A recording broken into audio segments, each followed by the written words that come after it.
अस्सलाम वालेकुम। हम स्टैटिस्टिक्स का थर्ड चैप्टर पढ़ रहे हैं, मेजर्स ऑफ एवरेज। इसमें मैंने आपको arithmetic mean, geometric mean, median, mode वगैरह पढ़ा दिए हैं। अब छोटे छोटे टॉपिक्स हैं वो भेज रहा हूँ। आज सबसे पहले empirical relation between mean, median and mode. ये पेपर में शार्ट क्वेश्चन में आ जाता है।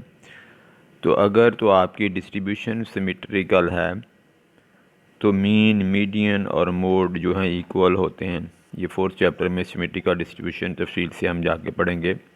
अगर डिस्ट्रीब्यूशन सिमेट्रिकल है तो इसका मीन, मीडियन और मोड जो हैं वो इक्वल होते हैं।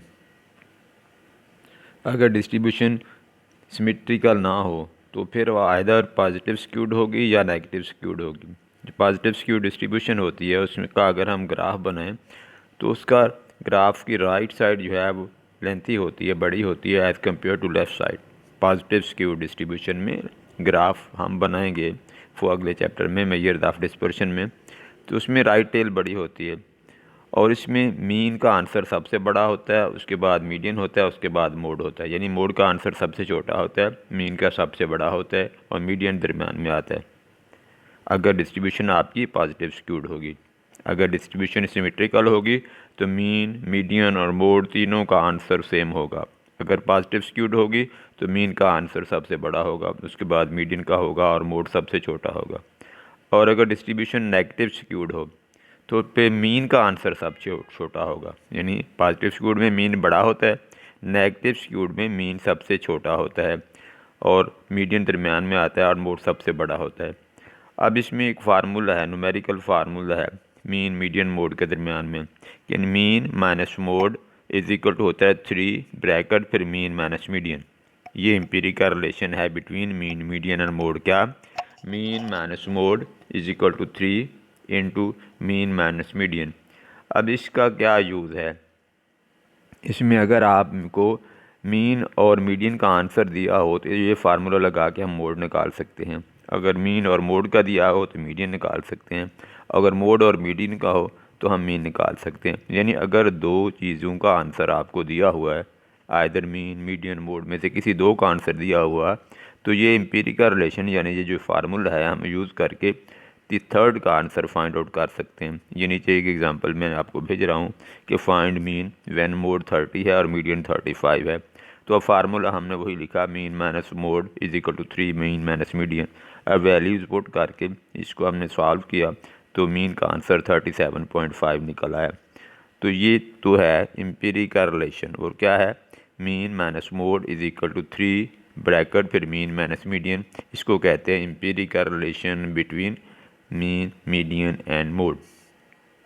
उसके बाद एक इसमें वेटेड मीन का फार्मूला भी है। जैसे फ्रीक्वेंसीज होती हैं F1, F2, F3, ऐसे वेट्स होते हैं। वेट्स का मतलब होता है डिफरेंट जो चीज़ें हैं, डिफरेंट सब्जेक्ट्स कहते हैं आप, उनके रिलेटिव इम्पॉर्टेंस के मुताबिक उनको वेट दिया जाता है। अगर W1, W2 डैश डैश करते हुए W के वेट्स हों और वैल्यूज़ आपके पास हों X1, X2, XK, तो इसका आपने अगर वेटेड मीन निकालना हो तो X1 को W1 से ज़रब दे देंगे, फिर X2 को W2 से, फिर XK को WK से, इन सबको जमा करके और जैसे फ्रीक्वेंसी का टोटल करते हैं ऐसे वेट्स का टोटल करके उसके ऊपर डिवाइड कर देंगे तो ये वेटेड मीन आपके पास आ जाएगा। अब इसमें एक और भी डेफिनेशन थ्योरी में आ जाती है, वो आपके पास जो है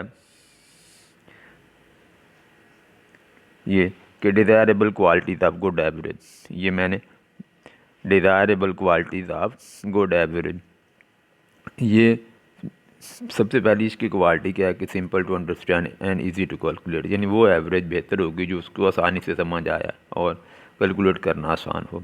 फिर based on all the value, कि जितनी भी ऑब्जर्वेशन है सारी की सारी उसमें यूज़ हों कैलकुलेट करते हुए। और नंबर 3 है आसान आसान सी बातें हैं कि उसका न्यूमेरिकल फार्मूला होना चाहिए, मैथमेटिकल फार्मूला होना चाहिए। Less affected by extreme values, कि जो बड़ी बड़ी वैल्यूज़ हैं उनसे ज़्यादा अफेक्टेड ना हों। कोई मतलब अगर आप ब्लड प्रेशर नोट करते हैं, नॉर्मल ब्लड प्रेशर 120-80 होता है, तो अगर किसी का बहुत ज़्यादा ब्लड प्रेशर आ जाएगा यानी 200 प्लस आ जाए तो वो एक्सट्रीम वैल्यू होगी। इस तरह अगर किसी का ब्लड प्रेशर बहुत कम हो जाए, मतलब 40-50 आ जाए, 120 के बजाय, तो वो भी एक्सट्रीम वाली होगी। तो अगर हम सारी वैल्यू यूज़ करेंगे फिर तो सीधी बात है कि जो अरिथमेटिक मीन है वो अफेक्टेड होगा, ज्योमेट्रिक मीन अफेक्टेड होगा, क्योंकि इनमें सब वैसा सारी वैल्यूज़ यूज़ होती हैं। हार्मोनिक मीन अफेक्टेड होगा। मीडियन मोड में सारी वैल्यू यूज़ नहीं होती, इसलिए एक्सट्रीम वैल्यू से अफेक्टेड नहीं होते। अरिथमेटिक मीन सबसे ज़्यादा अफेक्टेड होता है एक्सट्रीम वैल्यू से। तो इस तरह से amenable to further mathematical treatment है कि आगे आप किसी भी फार्मूले में इसको यूज़ करें तो न्यूमेरिकली इसको अप्लाई किया जा सके। तो ये डिज़ायरेबल क्वालिटीज़ हैं, इसमें आपको 3-4 जो प्रॉपर्टीज़ हैं, क्वालिटीज़ ये आनी चाहिए, क्योंकि पेपर में आ सकती हैं। इस तरह से ये फर्स्ट पेज जो है ये मैंने पहले पढ़ा दिया है, दोबारा से देख लें। ये empirical relation between mean, median और मोड है। तो अगर डिस्ट्रीब्यूशन सिमेट्रिकल होगी तो मीन, मीडियन, मोड इक्वल होंगे। ठीक, अगर डिस्ट्रीब्यूशन पॉजिटिव स्क्यूड होगी तो मीन का आंसर बड़ा होगा, मीडियन उसके छोटा होगा और मोड सबसे छोटा होगा। और अगर डिस्ट्रीब्यूशन नेगेटिव स्क्यूड होगी तो मोड सबसे बड़ा होगा, मीडियन का आंसर मिडिल में आएगा और मीन सबसे छोटा होगा। तो ये जो फार्मूला लिखा हुआ आपको नज़र आ रहा है, mean minus mode is equal to 3 bracket फिर मीन माइनस मीडियन, इसको बोलते हैं empirical relation between mean, median and mode. अब ये नीचे एग्जांपल दी हुई है कि मीन का आंसर, मीन निकालना है आपने, मोड 30 दिया हुआ है, मीडियन 35 है, तो मीन निकालना है। तो ये फार्मूले में वैल्यूज पुट करके इसको सॉल्व करेंगे तो 37.5 आपके पास किसका आंसर आ जाएगा, मीन का आंसर आ जाएगा। तो अब पेज नंबर 3 पे आप जाएँ, इसमें भी सिंपल मैंने जो एग्जांपल्स हैं ये हल करके भेजी हैं आपको। ये देखिए इसमें है रेसिप्रोकल ऑफ द वैल्यूज़। तो ये रेसिप्रोकल का मतलब होता है 1/x। ये जो पॉइंट्स में वैल्यू दी हुई है इसके ऊपर आपने x नहीं लिखना, 1/x लिखना है। ये पेपर में बहुत दफ़ा आया हुआ क्वेश्चन है इस तरह के, इसलिए मैंने आपको हल करके भेज रहा हूँ। तो इसको अब बच्चे x लिख लेते हैं, आप x नहीं है, साफ लिखा हुआ है reciprocal of the values are given below. तो ये 1/x की वैल्यूज़ हैं, तो ये 1/x लिख के फिर इसके नीचे पॉइंट्स में वैल्यूज़ लिख देंगे। तो अगर आपने हार्मोनिक मीन निकालना हो तो वो तो सिंपल था फार्मूला है, डायरेक्ट रेसिप्रोकल से निकल आएगा। Harmonic mean is equal to n divided by summation 1/x, यानी number of values divided by sum of reciprocal of values. 6 values हैं और रेसिप्रोकल का सम 0.1238 आता है, तो इसको डिवाइड किया तो 48.46 आंसर आ गया।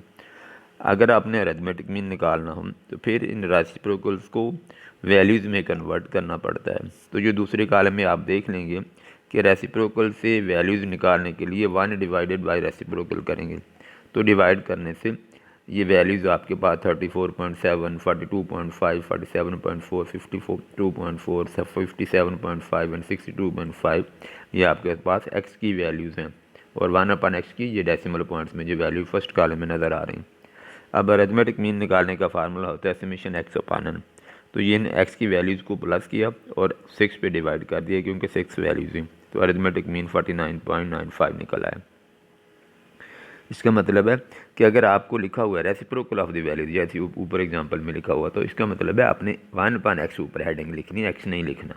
ठीक, इस तरह से जैसे वेटेड मीन की डेफिनेशन पढ़ी थी, इस तरह से आप सवाल में दिए हुए वेट्स दिए हुए हैं 4, 3, 3, 2, 2, और English, Urdu, math, stat, physics में मार्क्स दिए हुए हैं। वेटेड मीन निकालना है, तो अब इनको हम मल्टीप्लाई कर देंगे w के साथ, WX आ गया, अब इनको प्लस का लिए 1016 टोटल आ गया, और 14 वेट्स का मीन टोटल आ गया। वेट्स का टोटल 14 है और WX का टोटल 1016 है, तो x बार W summation W upon x करके हम निकाल लेंगे। तो ये वेटेड मीन आप निकाल लेंगे।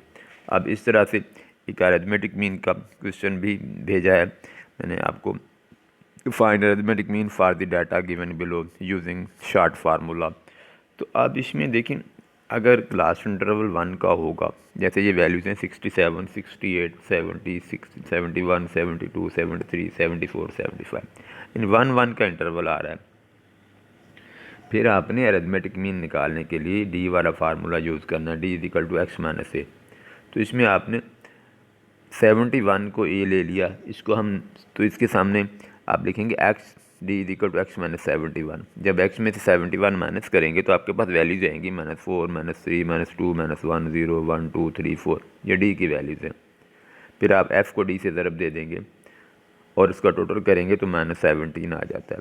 तो ये शॉर्ट फार्मूले का फार्मूला होता है अरिथमेटिक मीन का A plus summation F D over summation F. तो ए आपके पास 71 है, तो समेशन एफ डी माइनस 17 है, समेशन एफ 80 है। इसको आप पुट करके इसको सॉल्व किया तो 70.79 आंसर आपका आ गया। तो ये डी वाला फार्मूला हम तब अप्लाई करते हैं जब 1 का क्लास इंटरवल हो, फिर ज़्यादा फ़ायदेमंद होता है। इसके बाद इसमें शार्ट फार्मूला है अरिथमेटिक मीन निकालने के लिए, X bar is equal to A plus summation F U divided by summation F multiply by H. तो ये तब फ़ायदेमंद होता है जब आपके पास क्लास इंटरवल 1 का ना हो, इक्वल हो, 1 का ना हो और इक्वल हो, बेशक 1 से बड़ा हो या 1 से छोटा हो। अब इसमें क्लास इंटरवल आप देखें 0.0002 का क्लास इंटरवल है, कितना है 0.0002, 3 दफ़ा आपके पास 0 फिर 2 आता है। तो अब ये इक्वल क्लास इंटरवल है और वो 1 से बहुत छोटा है, तो इसको हम आसानी से पहले इसके मिड पॉइंट से निकालेंगे x, यानी दोनों लिमिट्स को जमा करके 2 पे तकसीम किया। अब mu is equal to X minus A over H होता है, तो इसमें वैल्यूज पुट अप करके इसको जो वैल्यू आप माइनस कर रहे हैं उसके सामने 0 आ जाता है, फिर -1 -2 -3 ऊपर की तरफ और नीचे की तरफ 1 2 3 4 इस तरह से वैल्यूज़ आ जाएंगे। अब इसको एफ़ और यू को ज़रब दे देंगे और फार्मूले में वैल्यूज़ पुट करेंगे और ये बड़ी आसानी से इसको आप सॉल्व कर सकते हैं। और उसमें कैलकुलेशन में टाइम भी बहुत थोड़ा लगता है और मिस्टेक्स भी नहीं होती, लेकिन ये फार्मूला तब यूज़फुल होता है जब आप जो है देखें कि क्लास इंटरवल इक्वल है और दूसरी बात क्या है कि इसमें वो 1 से बड़ा हो जो 1 से छोटा हो, तो फिर आप ये फार्मूला